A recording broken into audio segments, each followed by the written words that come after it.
I hope one thing that we realize while when you tune in for these streams and you're watching, is that there is something there is something fundamentally broken with the mainstream press. This isn't an exaggeration. This isn't hyperbole. We all know that there's something wrong with the press right now and the way that they're operating and the things they choose to focus on. So it's a silly target. It's because it's so self-evident. But what I've noticed is, and by the way, before I get into that, let me give you guys a general bit of advice. Right? I'll go big for this, so you can see my little wispy, curly hairs, and the fact that, yes, it does look like my mustache might be going up my nose, but look, it's not really. I'm just growing it out frontier style, don't worry. But here's just a bit of general advice for all of you. Because I think some people really don't understand this. So this is why they get confused about things politically. This is why they get confused about things societally. Twitter is probably, I would say, the most dangerous and negative social media platform. So I'll use that as the example. Plus, it's one where it's one that actually creates the illusion of it being the whole world. When you go on Twitter, what does it do? It says, here's events and trending worldwide, and it's trying to fool you into thinking that if you're not on Twitter, and this is why, seriously, all the bad things that have come from Twitter, they should absolutely be looked into. And as I said, when we get to the mental health bomb in a few years, when that really goes off, not like now, but when it gets really bad, especially when they change Twitter to be unrecognizable from what it is now, and people are jonesing for their fix of fake importance, that's when the bomb goes off, by the way, the mental health bomb. Right. What it does is it tries to create the illusion that it is everything. That if you're not talking about what's trending on Twitter, you are out of the loop. If you don't hold the opinions of the blue check marks that are given preferential treatment on the platform when it comes to driving discussion, you are out of touch. You are uneducated. But as has been proven when they've studied it, 10% of the Twitter users, many of whom are blue check marks and are verified and are part of the liberal intelligentsia, they drive 90% of the tweets. This is a fact.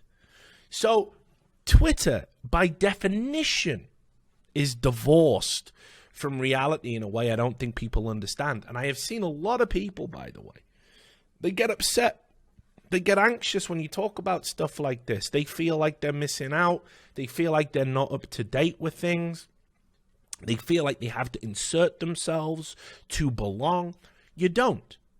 In fact, I have to use Twitter cynically, manipulatively. I use it to earn money.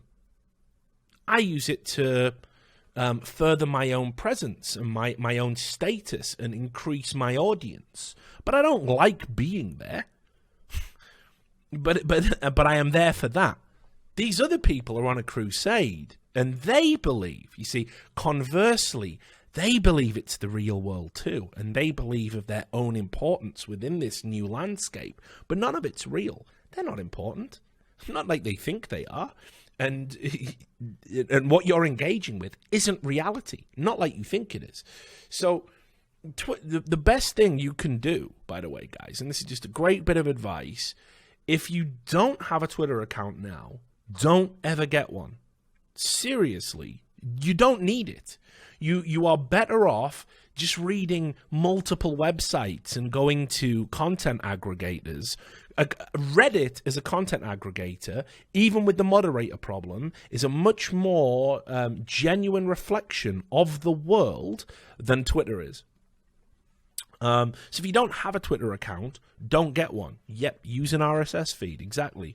Try and pick and choose a healthy mental diet of all the stories that are going on out there. If you do have a Twitter account, use it for things that will help you engage with your fellow man. Don't even bother with that hashtag trending nonsense. when you message a celebrity, you're not really talking to them. When you engage in a hashtag, you're not part of a movement. You're not part of a protest. You're just driving traffic to a social media website designed to manipulate people on an emotional and psychological basis. It is not real.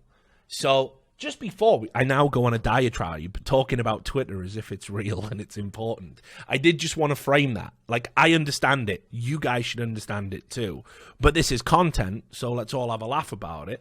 But in the grand scheme of things, Twitter should just serve you in the same way, you know, a Facebook account does, an Instagram account does. It shouldn't be this thing that you engage with and it becomes your whole world. Because while I've very often spoken out based on scientific evidence and I believe scientific consensus that there is no evidence to suggest, for example, gaming addiction isn't real, because the mechanics of gambling and the way it interfaces with you is different to just video games. The one thing I would be willing to concede, like if someone came to me and said, I've got a theory that Twitter is addictive and it's driving people crazy, I'd probably sign off on that. In fact, I think social media addiction is an area they should put infinitely more resources into than video game addiction. I think we've done it to death for the past 10, 15 years, and it's just negligible. There's just not really anything there. Not yet, anyway. But with social media addiction, we have a tendency to ignore that, and I think that's a much more... I think that's much more a important area to focus on. So anyway, social media is both more addictive and more harmful than cannabis. Agree or disagree? I don't know, dude. I'm not a scientist, so there's no way to win this thing, is there? Because if I say, totally more addictive than cannabis, somebody pulls out a Peter Hitchens article and goes, no, look, actually it's been linked to schizophrenia and it was right all along and the British government's got the right stance on it. And if I go, well, of course it isn't. Richard Lewis is an anti-cannabis advocate. Oh, look. So you can't win on that one. I don't know what the science is. Put it this way. If you asked me, would I rather my 14-year-old kid smoked a fucking spliff or had a Twitter account and was on Twitter every day? Spliff every time for me, by the way. So I don't know if that makes me a bad parent or a psychopath, but that's my personal prescriptive take. The good news is, don't worry, guys. You don't need to report me to anyone. I'm not going to have kids. I'm an incel. It's okay. So anyway, let's shelve all of that. And let's get into the media having a fucking meltdown again. Donald Trump, right? You might have heard of him. Donald Trump is a pretty awful parenting right there. You think, okay, well, you know. Like I said, the good news is, don't worry. It's an imaginary teenage child. So if you're offended by that opinion, you can call the imaginary child services. You can file your imaginary report. They can conduct an imaginary investigation, which I will cooperate with on an imaginary level, and then they can take my imaginary child away into care and put him. I don't know why my imaginary child is instantly a son. I've got some issues, obviously. Put him, my imaginary son, into a foster home. And hopefully I will get imaginary visitation rights. But, you know, who knows? So you do that, guys. You totally do that. Oh, holy shit, it's Jerky's Minion with a $100 donation. That's fucking crazy. Richie doesn't breed, chat. He's smarter than to breed. I didn't even see the whole message. But I am smart. I'm too smart for that. I'm like the fucking dude in, what's it called? First Reformed with Ethan Hawke. You know? How can we bring a child into this world? He was obsessed with the environment. I'm obsessed with social media, so that's where I'm at. But thanks a lot for $100, brother. I appreciate it. A great patron and supporter of everything I do, so much love to you. Anyway, so Donald Trump. You might have heard of him. Popular guy. Powerful guy. And a dude who somehow is just incapable of... He's incapable of being normal. Okay? And... when he has his outbreaks of abnormality, the press are incapable of inaccurately framing them as just being mild eccentricities and completely non-harmful. So, One of the things the media has started doing, because it is absolutely essential that as the the orange man, the orange Hitler guy, everything he does must be framed as malevolent or malicious. There cannot be any simple throwaway explanations. He can't be eccentric. He can't be stupid. He must be malicious. He must be malevolent. It's the only explanation. He is evil incarnate. We cannot take a nuanced view of him. If you do that, you're a Nazi. That's where we're at, okay? That's the landscape. So, with that in mind, the press, they do this thing where they've almost invented a new lexicon that we have to use when we talk about Trump. We've invented these new words that weren't popular in the media 5 years ago, weren't popular when Obama was in power, but certainly are popular now. And key among them is the word doctored. And I've covered this phenomenon on other shows and other videos, and just to give you an idea of where we've been at, right? The Trump administration are absolutely convinced that one of the key battlegrounds to winning, to having won 2016 and potentially winning 2020 is this idea of connecting with some sort of tech-savvy but jaded group of people from 21 to 35, and therefore there is this mimetic recurring mimetic information that goes out there, whether it's Praise Keck and Pepe the Frog, and you'll notice, of course, each one of these memes that sort of trends with the Trump supporter mysteriously is labeled as a hate symbol very shortly afterwards by the usual powers that be, right? So one of the things that happens now is Donald Trump has sort of graduated to having people that create memes almost within his inner circle. Carpe Donctum is a good example of this. This is somebody whose videos blow up, are very popular, they're very short, they communicate a lot of ideas about, haha, we're owning the libs, or look how stupid liberals are, look how dishonest the media is. And, it's not without reason that we've seen CNN go after people that create memes. It's not without reason that we have seen the mainstream media dox Carpe Donctum and put his real name out there under the sort of argument that, yes, he is now a public figure because he makes memes that the president retweets. So in other words, the media's stance now is that that's easily fixed. The one button. Hope that was worth it, brother. The media stance now is if you ever have a tweet that is retweeted by the president, you are fair game to be publicly exposed. And this has happened multiple times. The forklift truck driver that put out the video of Nancy Pelosi, blah, blah, blah. So anyway, as a result of this, whenever Trump now tweets out a meme, you will notice they use this one word to describe the meme. Doctored. Doctored. Joe Biden kissing himself. Doctored. And it's such a strange word to use because if you understand English, the word doctored means you have altered something, right? Okay, agreed. But then there's another component to it, and that is you have altered something with the intent to deceive someone. For example, you doctor documents. You doctor a birth certificate, a passport, because you have to show it to somebody to get through a security check or whatever. Something, so when people say, oh, it's doctored doesn't have any sinister implication, that is a lie. You would not say, for example, if somebody changed, I don't know, let's say there was a drawing of you and somebody came along and drew a mustache on it for a joke. You wouldn't say, you've doctored that image of me. You wouldn't say that, would you? And you wouldn't say that because it's not malevolent and mean and there is no intent to deceive. You've just drawn a mustache on my face. That's all there is to it, or funny glasses, or, turns out I actually look like the picture you would draw on your mate to make them look ugly when you're at school. I now look like that in real life. There's very little you could do, really, just saying, but that time makes fools of us all, doesn't it? But anyway, so doctored, the Biden meme, doctored. It's clear. Where's the intent to deceive? We all know Biden cannot be kissing himself. We know that. So why does the media insist on using the word doctored?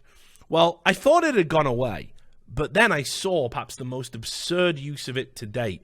Maybe this is more absurd than the Biden one. I don't know. Now, Donald Trump tweeted a tweet of himself. In fact, actually, I'll show you the tweet first before we get into this. Because without looking at that, you might think I'm being disingenuous. So I'm going to show you Donald Trump's Twitter again. If you're of a squeamish disposition and you can't handle Donald Trump and you think he's evil, this might trigger you. But okay, so this was the tweet. Okay, now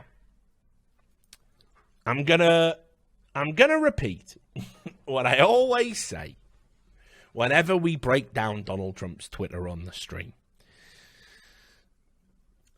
He's a bit of a weirdo, isn't he? Thanks for the $5, dreamer of memes. So anyway, so Donald Trump tweets this out. Now, maybe you don't watch movies. This is from Rocky Balboa.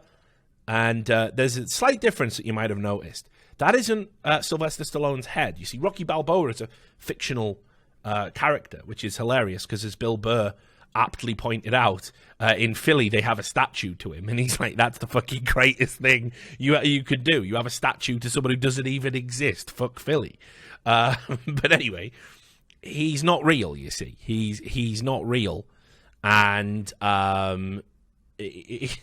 and Donald Trump's put his head on his body, and because it's such a big cultural reference, we all know, oh, that's Rocky Balboa's body. We know it instinctively because it's the iconic pose from the Rocky movie, and we all know Donald Trump because he's the president of the USA.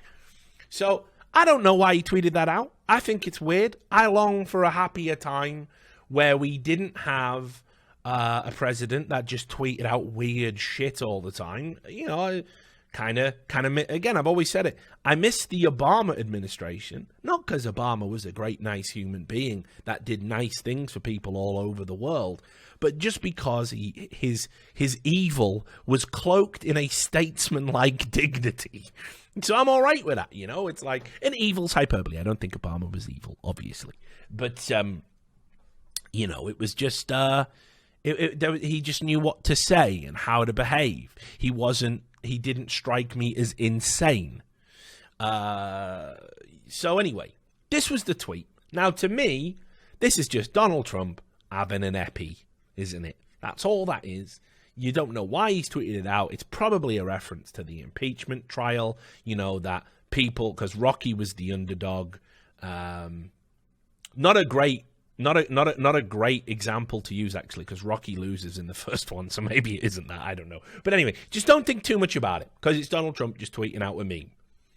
The press, of course, they can't do this. They must absolutely take the bait. They must absolutely pass commentary on it. And it was a matter of time. And all of the media pundits that you have out there, they sat down and literally, I saw the tweets going out.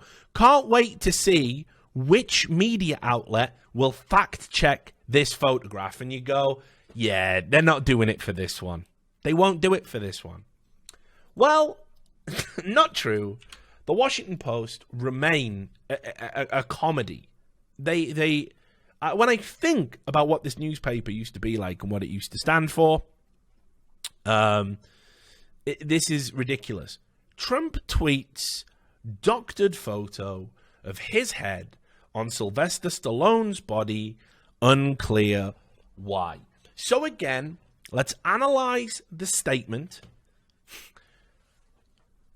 Doctored photo, doctored, it's not doctored, it's altered.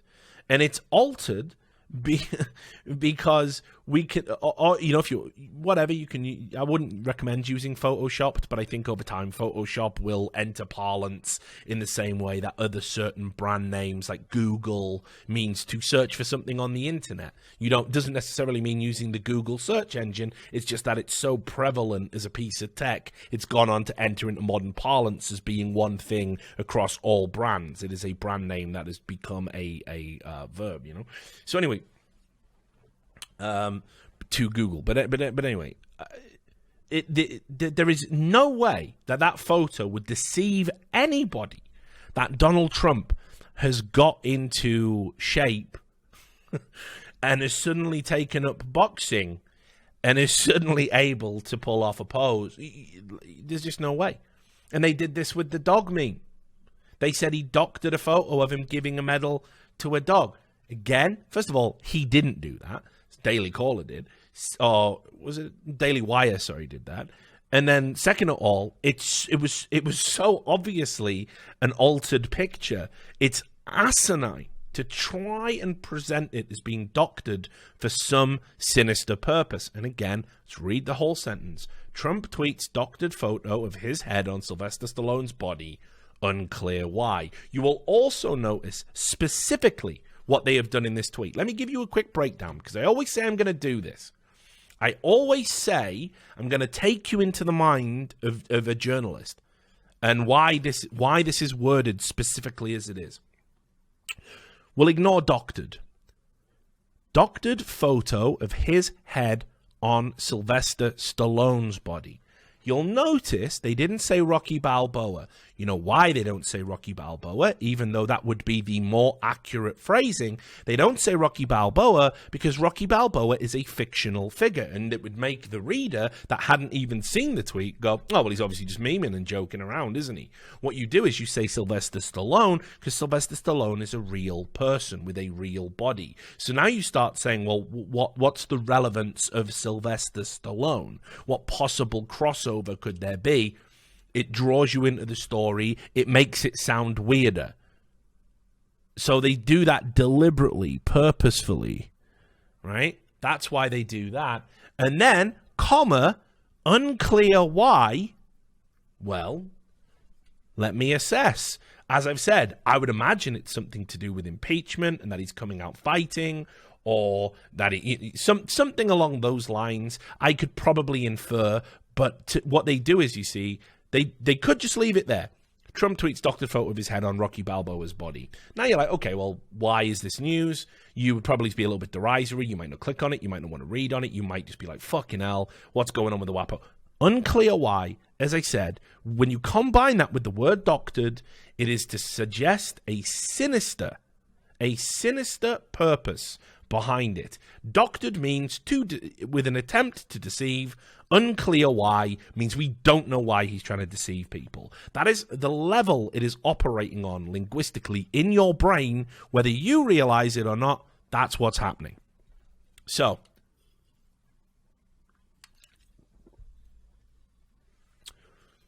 this obviously went down like a fucking fart in an elevator. You can see the replies here, all the usual people. You've got all the Trump reply guys. Because he's a lunatic.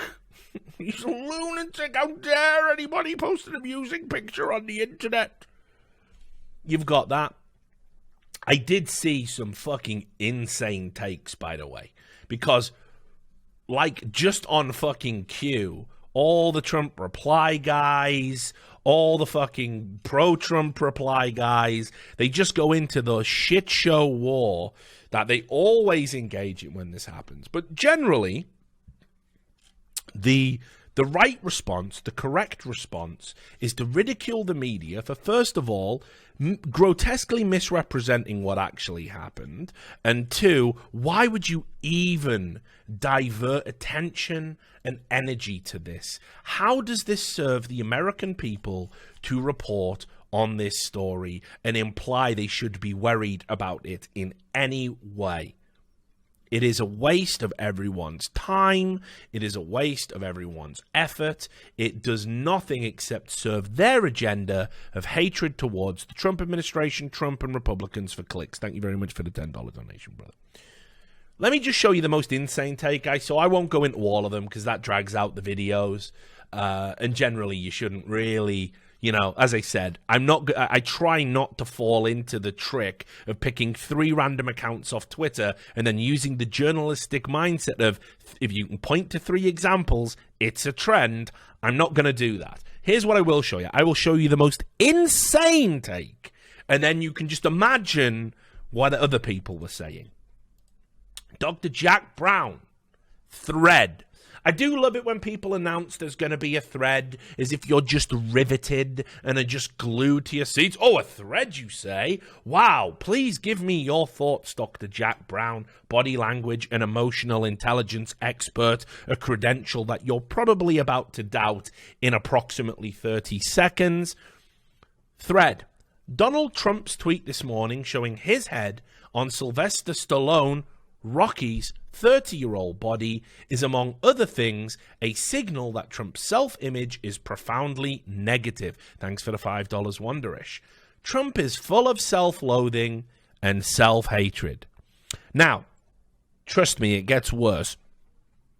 The idea that a man that we have labeled a narcissist, where all evidence actually points to him being a narcissist, when all evidence points to him, I mean, haven't we said this? Like, just as a prescribed thing. Oh, yeah, he lacks empathy. He's a narcissist. He believes he is the most successful everything. Every speech he makes, we've got the best. We've got this. We've got that. I'm the best president. No one has ever gone through as much as me as president. They shot 2 of them, didn't they? I mean, seriously. But anyway, the idea that Trump is full of self-loathing and self-hatred. Okay, that's a hot take, Dr. Jack Brown, and one that people are going to like and retweet and agree with, because Trump is Schrodinger's cunt, isn't he, to the American people? It's just, what do we need him to be today? Is he a racist today? Cool, he's a racist today. What about that thing where the first monument he put up was to celebrate the black people that died in the Civil War? And what about all the stuff he's done for prison reform? Nope, he's a racist today. We need him to be a racist today. Oh, he's a narcissist today. He's a narcissist today. We need him to be a narcissist today. Oh, but do we also mention he hates himself? Well, we need that today. So let's do it. So anyway, this is where it gets bad, right? And I also just want to point out, his announcement thread was 2 tweets. He didn't even have the stamina for 3 tweets. Good thread. Glad you fucking telegraphed that one to me. I might have tapped out. 2, in Trump's own mind, the body and brain he is constantly mentally photoshopping onto his is Barack Obama's, not Sylvester Stallone's. For as racist as Trump is, he envies Obama's intelligence, popularity, ability to lead, and the true love of the people. End. So, if you've ever been in any doubt, by the way, that Trump derangement syndrome is a very real mental illness, and people, even intelligent, educated people that have enjoyed some modicum of success in their lives and should be happy and stable, I think this tweet probably would just be a good exhibit if you ever wanted to make the argument to someone, oh, Trump derangement syndrome's all played out. But if you've seen Dr. Jack Brown's tweets, they'll have a very hard time denying the existence of TDS at that point, I think. But good thread. Anyway. So, what I did, because I'm what they call a wag, right? I don't mean wife and girlfriend of a famous footballer. No, I'm a wag. It's an old word. It means, oh, you're such a wag. You like to play jokes and be funny and throw out one-liners. Oh, my God, you're such a wag. So I did a tweet, right? And I'll show you the tweet. And you'll all laugh because I'm a comedic genius. This was my tweet on the situation. Don't worry, guys. The Washington Post have done the fact check, and it turns out the photo of Trump's head on fictional character Rocky Balboa's body was actually doctored. God bless the press for protecting us from such sinister deceptions. Ha ha ha. Big laughs, you see. Well, we'll get to Hutch.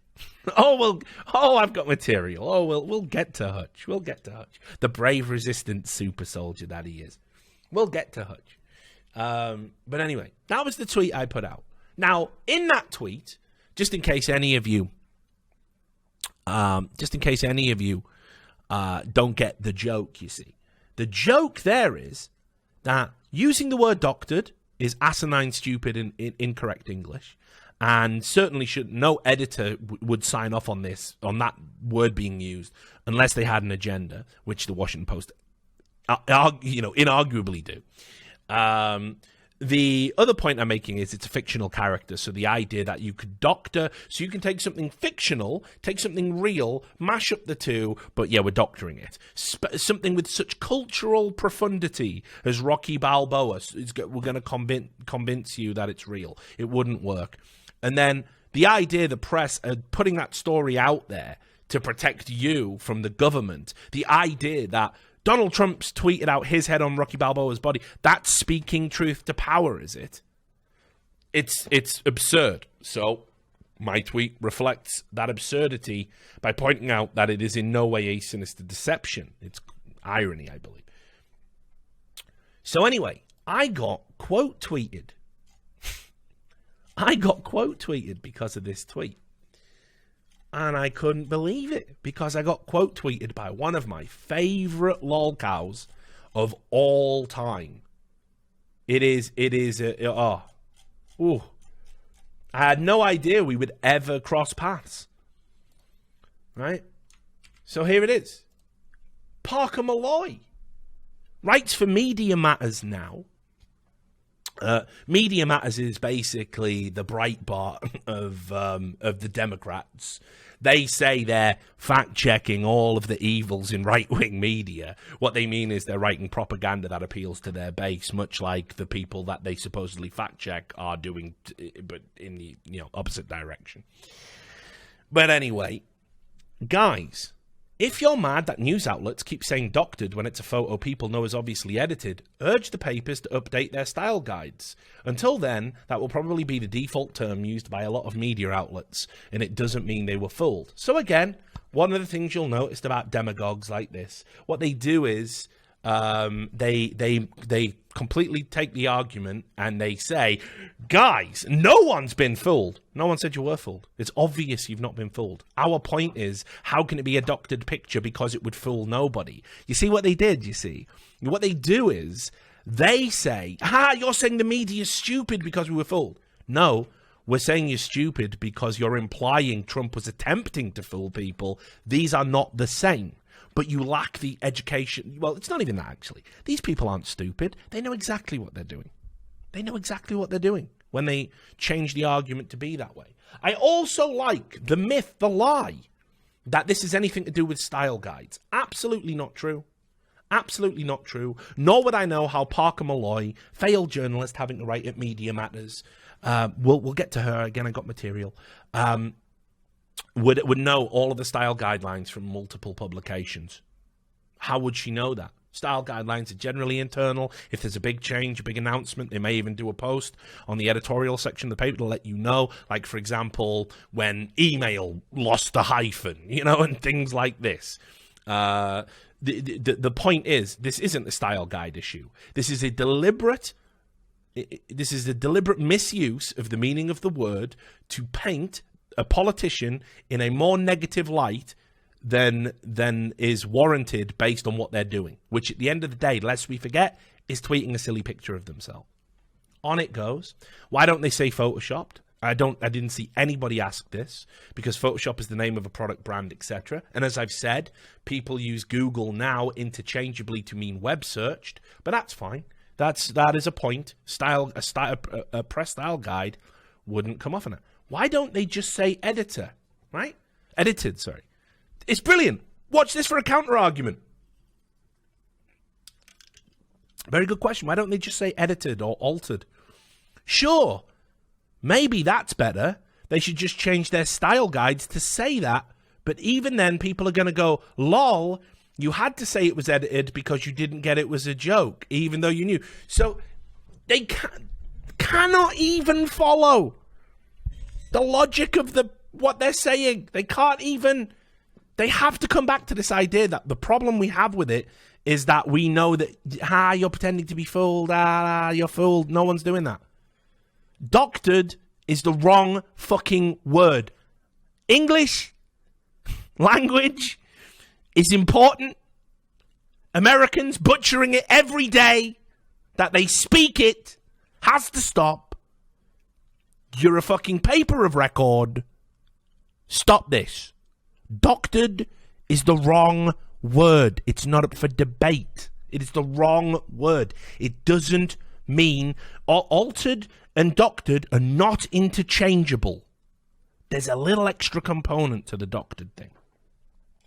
Then they go, but here's an example. The Daily Wire tweeted out an image edited to make it look like he was giving a dog a medal. Trump tweeted it out, and pretty much everyone knew it was a joke. And then they show the Daily Wire story, which, again, we don't believe the Daily Wire has a weird bias, do we? And then a New York Times wrote a story about it, calling it a faked photo. But even right there in the subheadline, they note that, yes, they understand it was a joke. And again, obviously it's a joke. Nobody's arguing about that. But that is the point that you have hammered. And naturally, Daily Wire spends the next few days trying to pretend that New York Times thought it was real. No, they didn't. One journalist did, because he asked the White House for a statement of when the K9 medal ceremony happened. So that journalist did believe it was real. Anyway, even though, again, it was obvious, and two, acknowledged as a joke in the subhead. That's fine. And here it is, my moment, guys. Naturally, dumbasses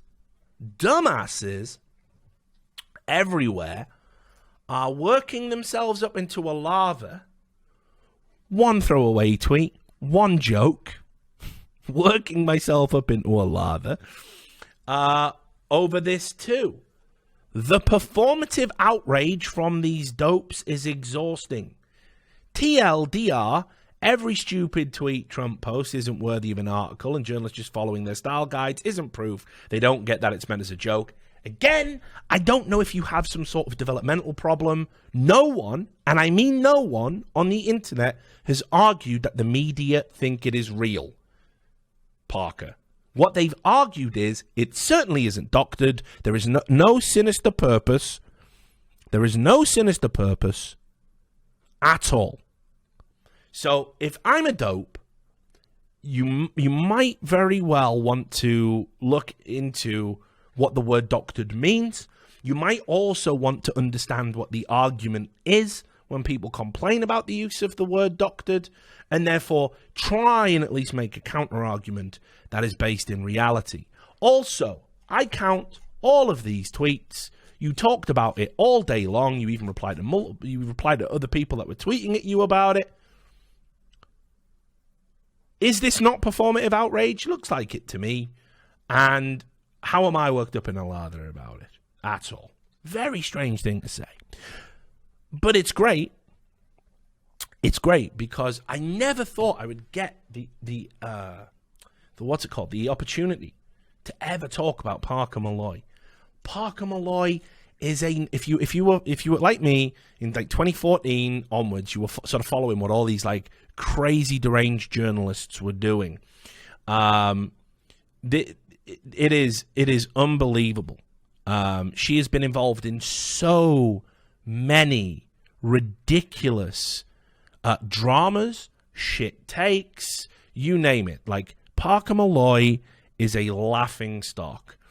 I don't even know where to start. Let me just give you some of her beliefs so you get an idea of how, like, divorced from reality this person is. And then you'll probably understand, oh, well, no wonder she's trying to make it look like people were saying, the media got tricked and that's why they're saying it's doctored. Literally didn't see a single person say that. But let's have a look. So this was the time Parker Malloy said that actually Twitter is in the pocket of the right wing. You probably didn't know that. You probably didn't know that secretly it's right-wing grifters that control Twitter. It's not. There is no bias towards journalists and blue checks or anything like that. It's Jack. Jack is actually being funded by right-wing grifters. You see it there in black and white. So she that was one opinion. She said she got mega upset that conservatives weren't deplatformed on all social media. You can see here. This was when the White House had that social media gathering where lots of kind of conservatives and right-wing people that said they'd been censored on big tech platforms went to the White House and they were invited. Check it out.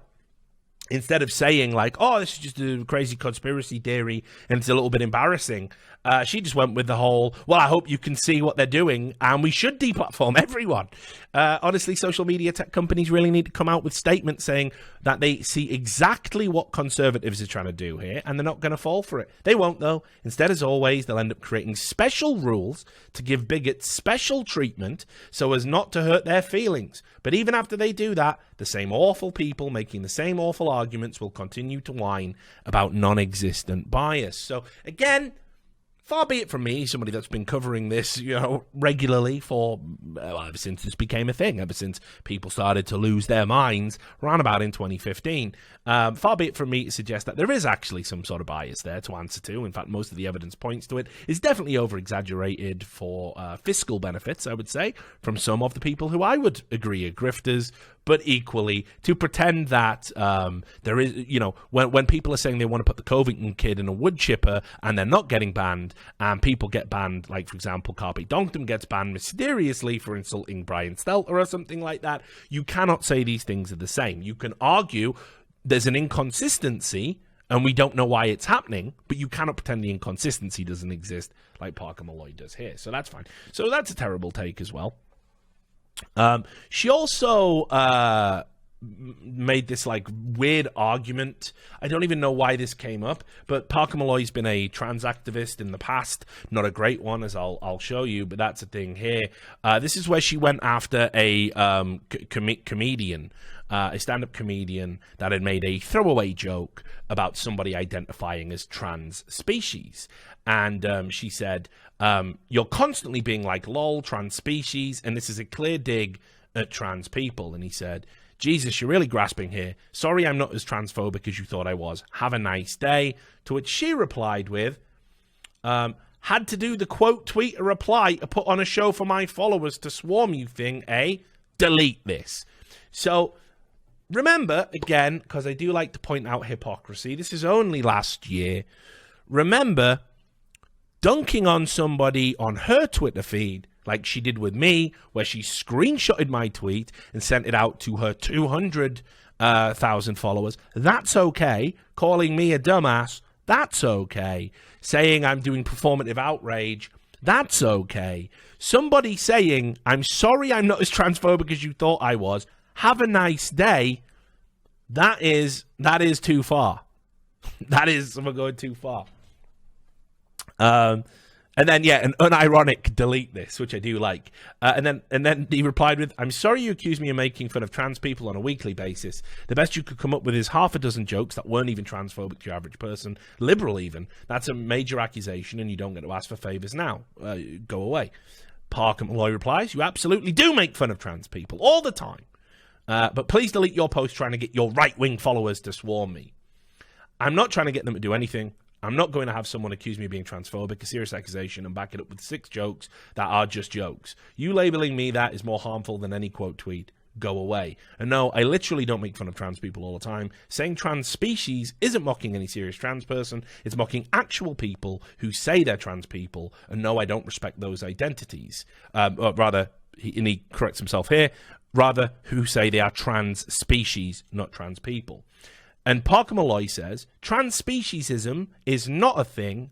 The only time people bring up transspeciesism is to be like, see how dumb trans people are. Same thing with Rachel Dolezal. Now, please delete your original tweet trying to get your people a pile on me. So again, classic verified journalist, martyr complex, divorced from reality, refuses to adhere to the same standards they expect of others, and of course, incapable of telling the truth for more than a second. They can't help themselves.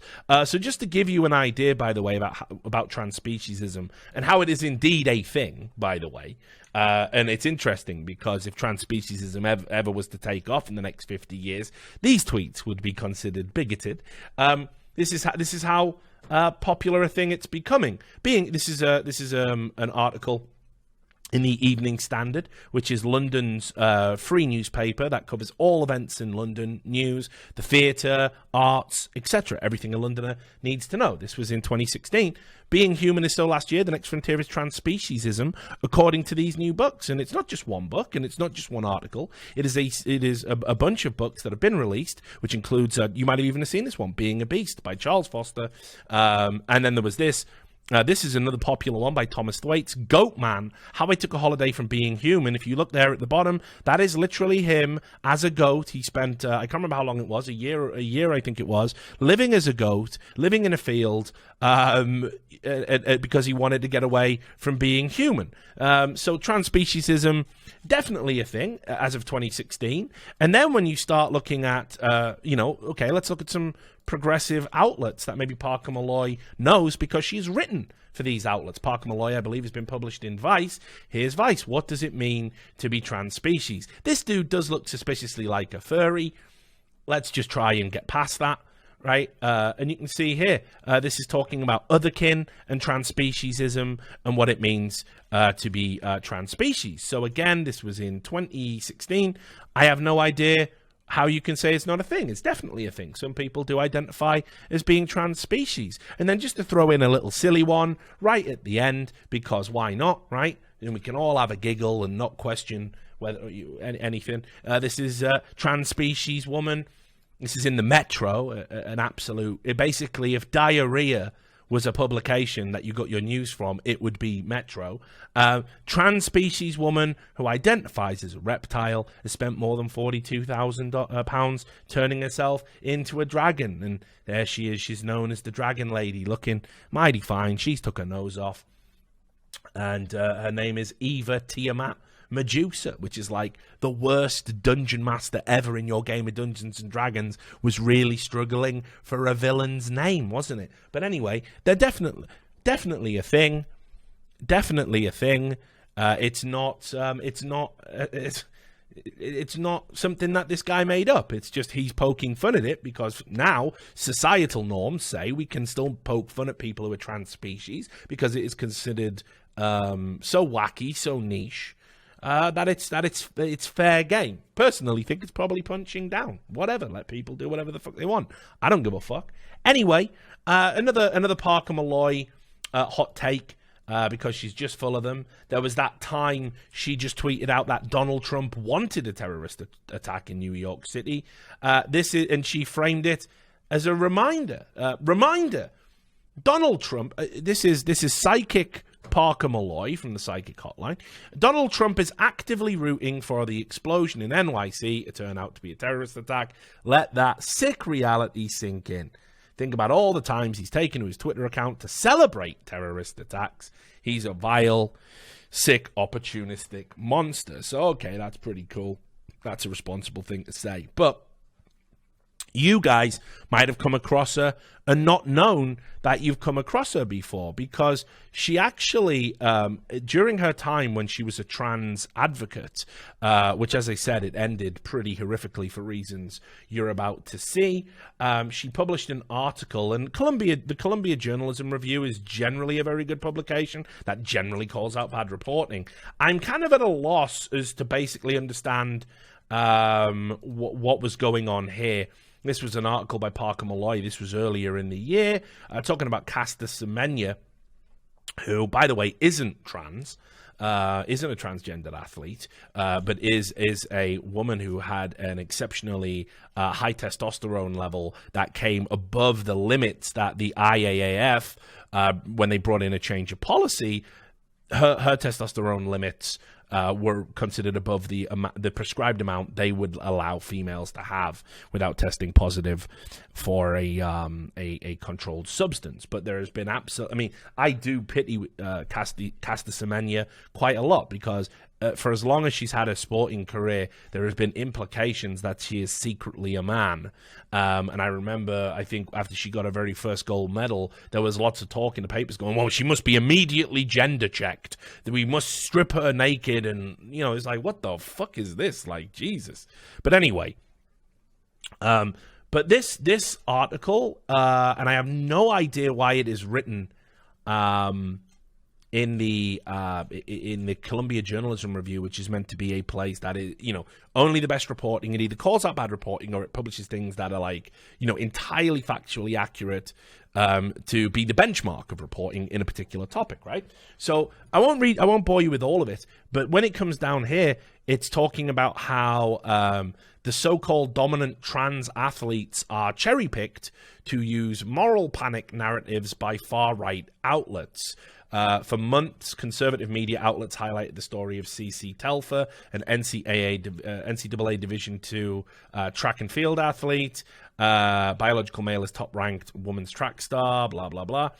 And then it goes on. At the national championships, Telfer finished 6th in the 60-meter hurdles and failed to qualify for the final in her other event after coming in 12th place during the preliminaries. None of the above sites reported on the event when it didn't play into the narrative about having an unfair advantage. And you see, what happens here is, and I don't want to be drawn into the whole discussion about what happens in regards to trans athletes, because there are no answers, by the way, guys. That's banging your head against the brick wall. On the one hand, if you believe protect female spaces, then by definition, you're discriminating against trans athletes. On the other hand, if you say, well, let trans athletes come in, then unfortunately, there are going to be some situations where women are not going to benefit from that happening, and there are some scientific arguments to be made about why maybe not. And then if you go for the centrist take on it, and you go, oh, we should have a trans only athletics division, well, that's by definition discriminatory in almost every way possible, and is quite possibly the worst take to have on it. So you absolutely cannot win.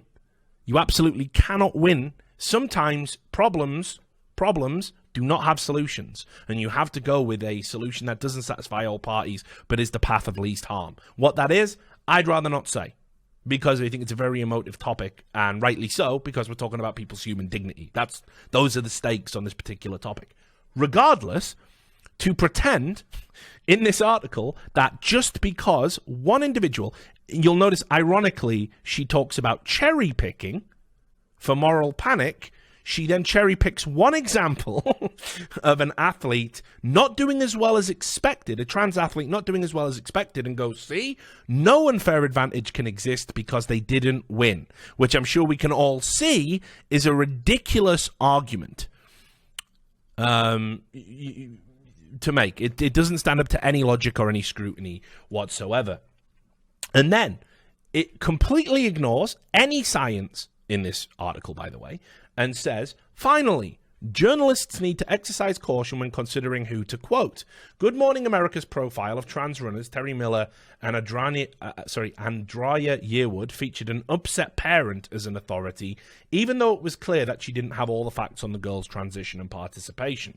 Journalists should take into account how their words could be used to reinforce ignorance. If the only time readers learn about trans or intersex athletes is in the context of their supposed dominance, it makes sense they may come away under the impression that their inclusion is inherently unfair. Reporters should ask themselves why they're quoting someone's opinion about a fact, and whether that helps or hinders overall public understanding. By shaping public perceptions, they also shape policy, which is basically saying, listen, the person that you're quoting might even have a good point, but do you really want to enforce bigotry? That is something no journalist should be asking. That is absolutely not what you should be asking if you're a journalist. You should be saying, does this quote add to the article and present information in an objectively true fashion that informs my readership? That's the question, and the only question you should be asking. But anyway, as you can see there, this would later be part of a little drama, and this is why I said you might have heard of Parker Malloy, because she actually got into it with Joe Rogan. And this was over the Fallon Fox controversy. Now, Fallon Fox, again, is certainly not by any stretch of the imagination a sort of typical situation of trans athletes in sports. But Fallon Fox, for me, is a very problematic one because it exists in the most violent sport that we have, and has the potential, therefore, to do the most harm. I do not know what the kind of negotiation process is here, because people have said, well, if a woman elects to get into a ring with Fallon Fox and signs away consent to do that, then that's fine. But then how can you have somebody climb a divisional rank where they may have to compete with somebody for a belt, or maybe will be denied of that if that person didn't want to consent to it? It creates a whole new separate issue.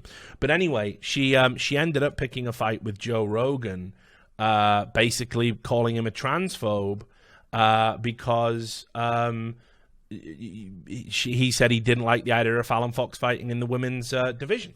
Now, she said in an article she wrote, Rogan's assertions about bone density being built different and so on have no basis in science. You read that right.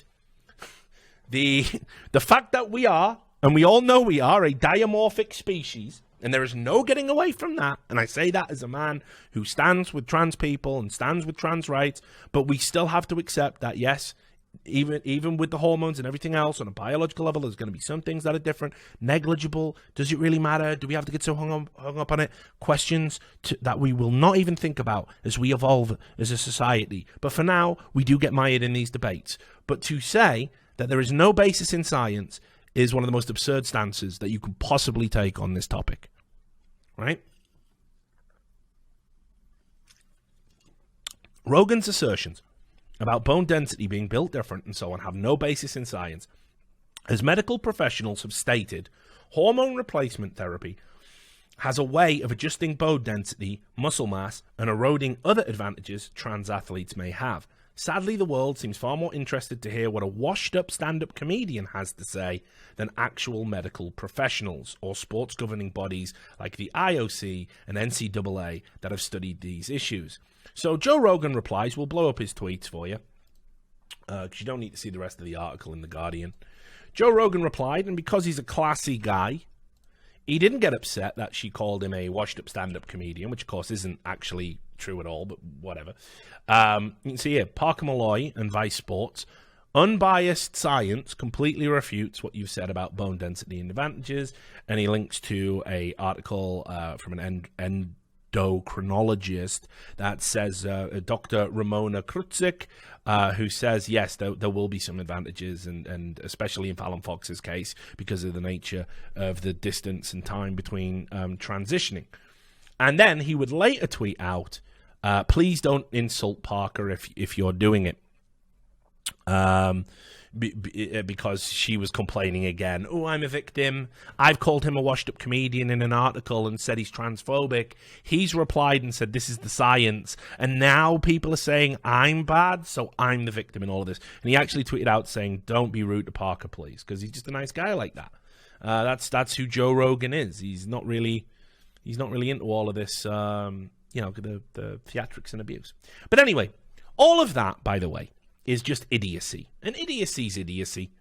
Let's just talk a little bit about the trans activist Parker Malloy, because I think you'll find that, yes, she said some silly things. I'm a big proponent of you should be entitled to be wrong on the internet. Yes, it's crazy, isn't it? You should be allowed to be wrong on the internet. You should be allowed to have bad takes. You should be allowed to have an opinion that differs from the norm and not get absolutely blasted into oblivion because of it, because that's how we used to live back in simpler times. And actually, if you want to call them bad opinions or wrong opinions, however you want to frame it, they're necessary for discourse. So, but unfortunately, like a lot of people, she has a past which is not so fucking great. This is on Qwerty, which is a publication. Hang on, have I got to actually put a fucking fake email in here?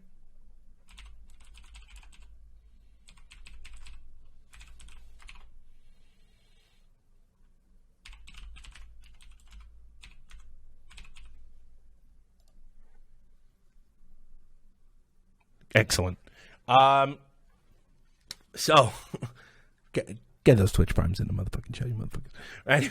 Anyway, park that attitude. The danger of trans activist Parker Malloy. Articles I'll enjoy. It knows me well. It's articles I'll enjoy. Anyway, park that attitude. The danger of trans activist Parker Malloy. This is a story where basically she got into an argument This is back when she was teeing off on RuPaul, because RuPaul, a very famous cross-dresser, not trans, sort of made some throwaway glib comments about trans people, right?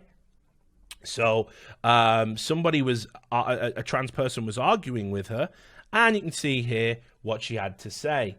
I can't hold a candle to any of the three of you, but I hope to be able to improve someday. I mean it. I get that. You're blowing all right now, but can you shut the fuck up about your little opinions about whether writers deserve to be able to make a living? Okay, thanks. You don't know what you're talking about. Shut the fuck up, you stupid cunt. Shut up. Stop offering your opinion on something you're fucking clueless on. I imagine it says, if you're a journalist to make money and not change the world, well, if you're assigned, you're being paid to again, so what's your issue? Parker, I'm asking you to please not freelance, you asshole. Cut yourself, be gone, leave me alone, drink bleach, go devote more time on your fucked up obsession with a few mean lesbians. So, just putting this out there, I mean, you know, for such a good person that, like, has done so much good work, supposedly, as a trans advocate, the idea of telling a trans person to kill themselves it should be horrifying to anybody, given the fact that we all know there's a higher instance of suicide among trans people, and completely inexcusable, and also just shows that this isn't a stable or rational person. Funnily enough, as well, I think I had another article. Was it this one? Yeah, here it is. She, in the end, after that after that drama kind of broke, she had to resign from her position. And you can see here, Parker Malloy resigns from advocate, lashes out at former colleagues on the way out. And you can see here, she started insulting all of her, co-workers and everything else, calling out employees, blah, blah, blah. She also had like this mad hissy fit because she didn't make a list of 100 most influential trans advocates or something. And she was like, I definitely deserve to be on this list. She is just a spiteful, mean, not incredibly bright, not incredibly talented person, unfortunately. And honestly, it sort of does get worse because there were some serious allegations made by other trans people that where she was accused of publicly on Twitter, accused of, how should we say, some less than savory activity. So let me just see actually if I've got the tweets. Yeah, they're here. And this you can go look into this yourself. I won't say too much about it because obviously innocent until proven guilty must apply to everybody, even our ideological opponents or even people that haven't been very nice to us. But this was publicly tweeted out, a bunch of allegations. They weren't just made in isolation. It was picked up and reported on as well. And you can see here exactly what this account had to say about it. So just saying, when people like this fucking tag me, call me a dumbass, call me a bad person, say I'm like going into fucking performative outrage or whatever else, it's like, trust me, Parker Malloy, and this is where it gets really bad, because now I'm going to get to Hutch, all right? And this is like, he cited, I wouldn't even have seen Parker Malloy. I wouldn't even have seen Parker Malloy. But Hutch tagged her as if she was some kind of authority on journalistic standards and practice, when, first of all, she definitely isn't. She's a hack fraud. And second of all, she is, she is a Media Matters journalist. So very strange that anybody would do that. But anyway, let me get to what Hutch did. So here we go. I'll give you the exchange. We can all look at the exchange. For those who don't know, Hutch is a famous Call of Duty videographer. I think he won esports videographer of the year in 2017, I think it was. Not too sure. But anyway, he's also known for his relationship with Optic. Oh, is that Hitch? Sorry, that's Hitch. Sorry, not Hutch. My bad. Hutch is the machinima guy. My bad. Don't get it wrong. I didn't get it wrong. I backed out. Hutch and Hitch. My bad. So Hutch used to be, didn't Hutch used to be a machinima guy though? Didn't he used to make videos in like back in the day? And I thought Hutch was in Optic temporarily. Yeah? Yeah. Okay, good. We are talking about the same person. I just transposed him onto Hitch winning Videographer of the Year. But yeah, you're right. That was Hitch, not Hutch. It's hard to keep up. Starsky and Hitch. Anyway, point is, he used to be a machinima guy. He used to make Call of Duty content. He's good friends with Hector. So it's never easy to, kind of get in arguments with this dude. But what I noticed was he was somebody that's kind of gone off the deep end a little bit. In fact, actually, just before we go over our exchange, I do want to show you something that I think will make you cringe a little bit. But hopefully you will understand that this is why... hopefully you'll understand why I can't take him seriously, which is important. So... a new series of videos I'm going to be doing is going to be called Resistance Incorporated. I've been working on them and scripting them, and basically, for those who don't know, Resistance Incorporated is going to be about all of the people that suddenly decided to present themselves as being politically astute, politically informed, when in actual fact, what they realized was that people who are anti-Trump are part of a fandom, and that, like all fandoms, it can be exploited if you pander to them. And there are lots of people who are not fit to have an opinion, honestly, about politics in any way, shape, or form, and they've played it up for money. You know, the Krasensteins, people like this. And I'm going to do a series of videos, and it's going to be called Resistance Incorporated. So watch out for that. But here's why. Like, you just have to understand where Hutch is at, right? Welcome to the Resistance, Trey Gowdy. Like, come on, my man. Welcome to the Resistance. Like, well, you're personally in the Resistance, and you get to personally welcome political figures. And it's like, I think round about that point, I unfollowed him. I can't remember. Because it's just like, dude, you're in too deep. You're in too deep at this point. First of all, as well, I do have to say this about Americans. It fucking annoys me, frankly, because as I've talked about many times, I hate the way that American cultural sensibilities have become the supposed global cultural sensibility. I hate that, and I also hate the way that Americans are very flippant about moments in history that are actually very important and significant to non-Americans. In particular, your bastardization and watering down of the resistance terminology is an insult to the French people who died, resisting in World War II. It is a monstrous insult to them. What are you really doing? You're not resisting at all. You're not resisting at all. You're on Twitter tweeting Orange Man Bad 24/7. You're not resisting shit. You're doing this for attention. Right, the French resistance, was such a vital part in stopping some horrific things. Organizing Jews getting out of occupied countries, obviously interfering with Nazi intelligence. And you Americans that are like just literally, you wear a pussy hat and you fucking say Orange Man Bad and you think you're resisting. It's like, it's you wouldn't say that.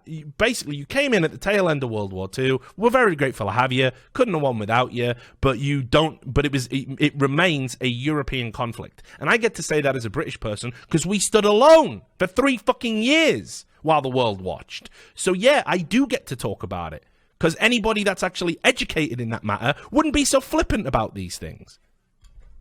So anyway, welcome to the Resistance. And obviously, listen, I'm not saying all Americans, but you know what I'm talking about when I say Americans. I'm talking about this. I'm talking about Twitter, which was reestablished earlier on in the show, not the real world. It's okay. It's all good. I don't mean, if it doesn't describe you, don't get upset, because it can't be about you. But too many Americans have watered down this topic and have said it's an insult to the dead. It's an insult to the war heroes across Europe that were part of a resistance against a genuine existential threat to everybody's freedoms and way of life. Donald Trump is not that, no matter how much you want to LARP and pretend that it is. And this is why I immediately disengage from anybody that says things like this, because they are living in a fantasy where they are a brave hero, but the stakes are low. They get all of the feel-good dopamine of being a hero, but they risk nothing. They sit in a chair, they tweet all day, and they think that they're resisting or doing something good and standing up to the fash or whatever fantasy they need to be fulfilled. But they risk nothing in their comfortable first world lives. That I cannot respect that, by the way. Anyway. So thank you, King of Cooper. I love you too, King of Cooper. This is a nice little spam we've got going on. So let's get back to our exchange, because he waded in and cited Parker Malloy, who we've established as a joke, as a definitive journalistic authority with a classic "my dude." Very good. And that was what I just showed you. And I said, yes, Parker Malloy, a definitive authority on all style guidelines. Now go look up how that style guideline wasn't used for this tweet. And what you will see is I have included a tweet from everyone's favorite politician, Hillary Clinton. I'll show you the tweet up close. This is, again, this was when that embarrassing letter came out with Donald Trump, when he released it, when he messaged Erdogan about the situation in Syria. So Hillary Clinton put out a fake letter on White House headed paper. That's important. From October 16th, 1962. And it is a fake letter from John Fitzgerald Kennedy to Premier Khrushchev of Russia. Now, I'll read it to you. You will see that when people say the left can't mean, they really mean the people who are still with her definitely can't, and she definitely can't. Dear Premier Khrushchev, don't be a dick, okay? Get your missiles out of Cuba. Everybody will say, yay, Khrushchev, you're the best. But if you don't, everybody will be like, what an asshole, and call your garbage country the Soviet Bunyan. You're really busting my nuts here. Give you a jingle later. Hugs, John Fitzgerald Kennedy. Yeah, I know, it's cringe, right? So, let's just do a thought exercise. If Donald Trump had tweeted out a fake letter from the archives of the White House on on paper headed from the White House with a fake signature of JFK at the bottom and a specific date that relates to the Cuban Missile Crisis, what do you think the media would say? Do you think they might use the word doctored? I think they would. I think they absolutely would. Because, as I've said, they don't want to just use the word fake or altered or edited or photoshopped, because there isn't a sinister connotation. So, I made this point to our brave resistant super soldier, Hutch, because he's a brave, very brave resistant super soldier, and therefore must be intelligent. And I said, don't waste any more of your time tweeting at me, because your timeline shows me exactly where your head is at. So he said, swing and a miss. And let's have a look. He got all these screenshots. Hillary Clinton mocks Donald Trump with faked JFK letter. Clinton trolls Trump with mock letter from JFK to Khrushchev. Hillary Clinton mocks Trump's note to Erdogan with fake JFK letter to Khrushchev. Don't be a dick, okay? Hillary Clinton tweets parody of Trump-Erdogan letter. That's another good word that should have probably been used at some point, right? Parody. Khrushchev, you're the best. Clinton mocks Trump with fake JFK letter. The Soviet Bunyan. Hillary Clinton trolls Trump with fake JFK letter. Hillary Clinton mocks Trump's letter to Erdogan with parody JFK note. Hillary Clinton mocks Trump with fake tough guy letter between JFK and Khrushchev. Right? Clinton mocks Trump's turkey letter with Jimmy Kimmel joke. Hillary Clinton mocks Trump with parody letter from JFK. Hillary Clinton mocks Trump's letter to Turkey with spoof. Spoof's another good one. JFK note. Don't be a dick, okay? Mocking Trump. Hillary posts parody letter. The Times of Israel. Now, there's a word missing. Have you noticed it? Have you noticed how not one person, despite Parker Malloy and her great insight into style guides of publications across the world, the word doctored was not used once, either in the body of the article or the headlines of the article. That seems kind of strange, given that the whole argument is, from Parker Malloy, if something is edited, and it's clearly edited, and we know it's a joke, we use the word doctored.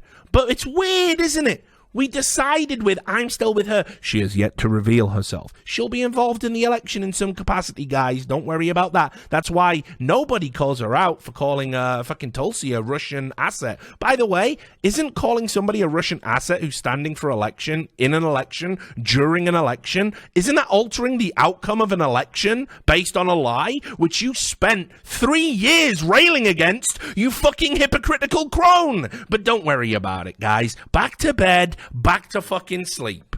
Nothing to see here.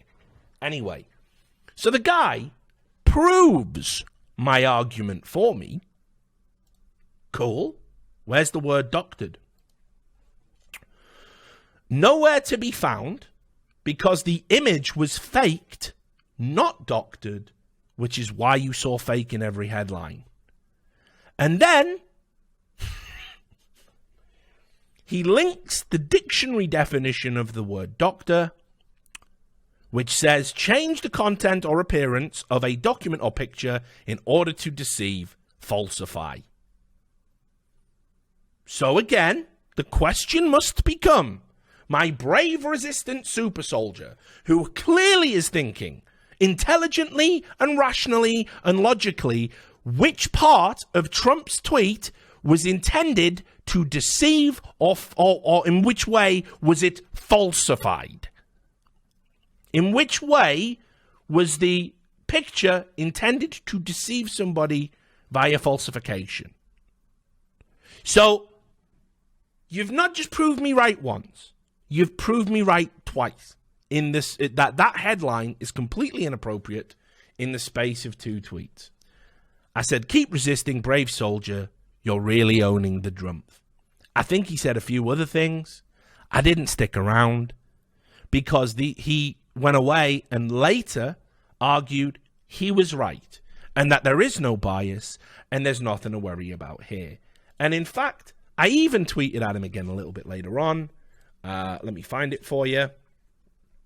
Because this is another example of how they deliberately avoided using the word doctored, because you cannot imply Hillary Clinton does anything sinister.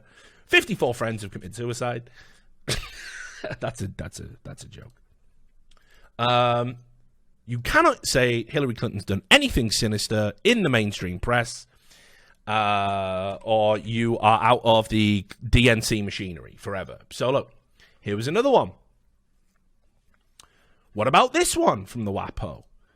This was where Hillary Clinton, seated at a mock Resolute desk, reads her once controversial emails at a Venice art exhibit. Hillary Clinton took to Twitter on Thursday to share a surreal photo. As surreal as superimposing your head on Rocky Balboa's body? Perhaps. Let's read on. It showed her seated at a mock Resolute desk, reading emails she sent from a private server that became a target of congressional Republicans and President Trump. The photo captured her visit 2 days earlier at an art exhibition called Hillary, the Hillary Clinton emails. Found my emails at the Venice Biennale. Someone alert the House GOP. Clinton, the 2016 Democratic presidential nominee, wrote in her tweet. And there she is, in a photograph, sat at a fake desk with fake emails, mocking the fact that she inarguably violated national security. And the president are just like, the press are just like, well, that's bizarre. That's bizarre. That's strange. That's surreal. But don't worry, guys. There is nothing wrong with the media. They're not biased. They're not. You're imagining things. I am a right-wing ideologue. I'm lying to you, obviously. That's what's really going on. It's the simplest answer. It couldn't be that we can keep pointing to these examples because actually the narrative is correct in this instance. No, I'm lying to you guys. Oh yeah, definitely clip that as well. Put that when I'm dead. Fucking play that at my funeral.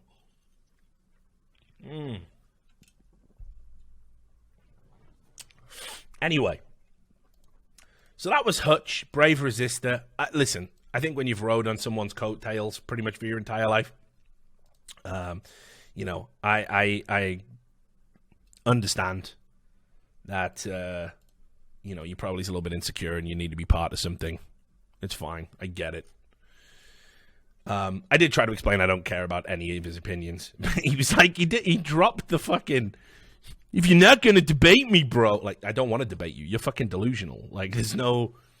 And then this guy came in with a bunch of fucking examples that were all the WAPO saying, hey, Dean Cain doctored a photo, Trump doctored a photo, the right-wing guy doctored a photo, and the only thing we could agree on is that they did say the Slenderman photo was doctored, but it kind of was, because if you remember how the Slenderman meme started, it was people trying to fool people into thinking it was real. So it was created with an intent to deceive, meaning the word doctored is appropriate, and absolutely not the same as Donald Trump putting his head on Rocky Balboa's body. So just fucking saying. Right. So that happened. That was a thing. I think, is that everything? Do we get to wrap that up? Is that the segment? No, it's not the segment, because I get to segue into, there was a bit of just desserts with this. Let me show you another example of the media and how they operate. Thanksgiving. I had a great Thanksgiving, by the way. Hope you all did too, as I said right at the start of the stream. I gorged myself on food. I undid all the good work. I was down to the lightest I'd been probably since I moved to America. I was in like the 230s again. It ain't great now, ain't gonna lie, but whatever, it's fine. We just work it off. We just drink the piss and we stick to whiskey and we just do everything, right? So Thanksgiving. Right, I had a great Thanksgiving, me. I like Thanksgiving. I like being in America. I like living in America. I love this country. I love its traditions. I love the fact that right in the middle of November, there's this like moment just where you sit down, you have your family, you get to be thankful. Now, I was going to do a segment, right, about all of the publications, all of the shit press, putting out all of that. This is how you avoid arguments in an era of Trump during Thanksgiving, when in reality, the average family doesn't have any problems with that at all. The Twitterati definitely do, but that's because they're fucked in the head. Most of us, we just don't talk politics at the dinner table because it's rude, isn't it? So, here's something that happened, and you might have missed it. If ever you are in any doubt about how journalists operate, how in many instances they don't just publish falsehoods, they pre-write falsehoods and then publish them without even giving a second thought to whether or not they should check it. Look no further than what happened to Newsweek journalist Jessica Kang. This was the article she published here. How is Trump spending Thanksgiving? Well, how is he spending Thanksgiving, Jessica? You're a verified journalist. You're a verified journalist, so you would absolutely know, right? You're a verified journalist. Newsweek's Washington correspondent, no less. So you must have sources. You must know. How is Trump spending Thanksgiving? Tweeting, golfing, and more. Now, you're going to notice how the links change down below. You're going to go, wait a minute. That doesn't say that. Because what she did, she published an article that claimed Donald Trump was doing nothing on Thanksgiving except going to his golf course at one of his resorts and tweeting things out to antagonize people. Because that's Trump. She wrote that article, filed that article, published that article, and this is how we know it was pre-written. Because what had actually happened was Donald Trump had decided he would take a secret meeting with the troops in Afghanistan, people who were out there serving the American country, and therefore can't be with their families during Thanksgiving. Donald Trump, the absolute monster, decided to spend his Thanksgiving in Afghanistan. And there's proof of it. Trump's Thanksgiving Afghanistan trip was kept under wraps amid extreme security. And he got into Air Force One and flew out in the small hours and was given a resounding round of applause from the troops. They were all super happy to see him. It all went incredibly well. They had a massive Thanksgiving dinner for all of the troops, sharing stories, shaking hands, all of that stuff. But this was planned. They flew out in the small hours. And that article was published after they were already en route to Afghanistan. So you know what happened? Jessica fucking Kwong made it all up. She made it all up. It was a complete lie from start to fucking finish, devoid of any research, devoid of any facts. It was a pre-written hit piece to make you think Donald Trump was a piece of shit because that's what we write, because that's what gets clicks. She then thought, right, despite her article being wrong, inarguably, not a single factual component to it, she then tweeted out saying, Trump headed to Afghanistan to surprise U.S. troops on Thanksgiving. I'm deleting this tweet, the one she screenshotted there, because it was written before knowing about the president's surprise visit to Afghanistan. An honest mistake. How can that in any way be an honest mistake? Can anybody explain it to me? Can anybody explain how this is an honest mistake? You pre-wrote an article without doing any basic fact-checking, got your editor to run it, approved, saying it was completely true, claiming Donald Trump was on a golf course when he was in Air Force One flying to Afghanistan. He couldn't have been further, unless he's got a golf course on Air Force One, and he does like his golf. There is absolutely no way that could have been true. Now, the beauty of it is, needless to say, she got wrecked. The ratio was incredible. I think someone took a screenshot of it. It was ridiculous. It was like 12,000 replies to like 100 retweets. It was insane. One of the worst ratios I've ever seen. And then, guys, it gives me a little bit of faith. Not really, because Newsweek's a terrible publication. Occasionally has flashes where you go, oh yeah, you used to be good, didn't you? Right? There is a happy ending at long fucking last. This came out according to the Washington Examiner today, and it put a fucking smile on my face, ear to ear. Newsweek fires reporter who wrote inaccurate story on Trump's Thanksgiving Day plans. And listen, I saw people on Twitter saying, oh God, it's so cruel to revel in a young woman being fired just before Christmas. No, fuck you. Enjoy the breadline, you fucking hack. Fuck you for playing fast and loose with journalistic ethics and integrity and tarring us all with the fucking brush of your tawdry, biased filth that you push out under flag of being truth and objective reality. Fuck you. I hope you never work again. This has to be the way it operates because we don't have any oversight right now. This must be the first time a journalist has published a provable lie in 2019 and there's actually been real consequences because the CNN guys that published that false Russia story about Manafort or whoever the fuck it was, no, Scaramucci, my bad, they got fired, but they got hired 4 months later. So that doesn't count. Oh, 4 months. You probably got fucking severance on the way out the door. Anyway, I'll just read you what Newsweek's statement was. Newsweek investigated the failures that led to the publication of the inaccurate report that President Trump spent Thanksgiving tweeting and golfing rather than visiting troops in Afghanistan, a Newsweek representative told the Washington Examiner. The story has been corrected and the journalist responsible has been terminated. We will continue to review our process and, if required, take further action.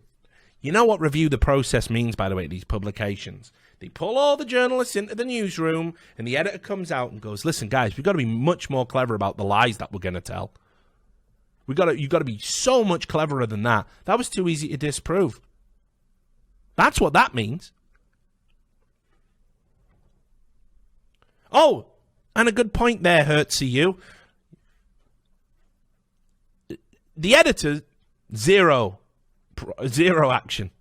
The editor scrambling for the bottle of whiskey in the bottom drawer, starting a drink earlier and earlier in the day, mixing in Pepto-Bismol into the liquor, making this purple bloom that looks like the ulcer, spewing bile and poison into his body because he knows deep down in his heart of hearts he is not just a shill and not just evil and putting garbage into the world and making it a worse place. He also knows that in 5 years he will not be able to make a living doing it anymore because the paradigm will have permanently shifted.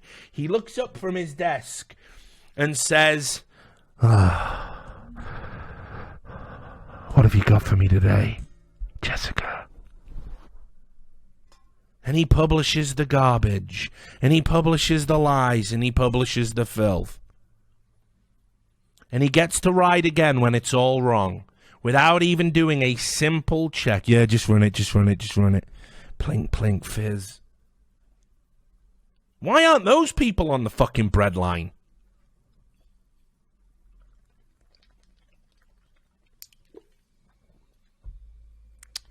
Clown shoes.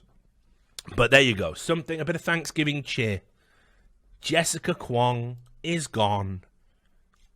Crabs out. Enjoy.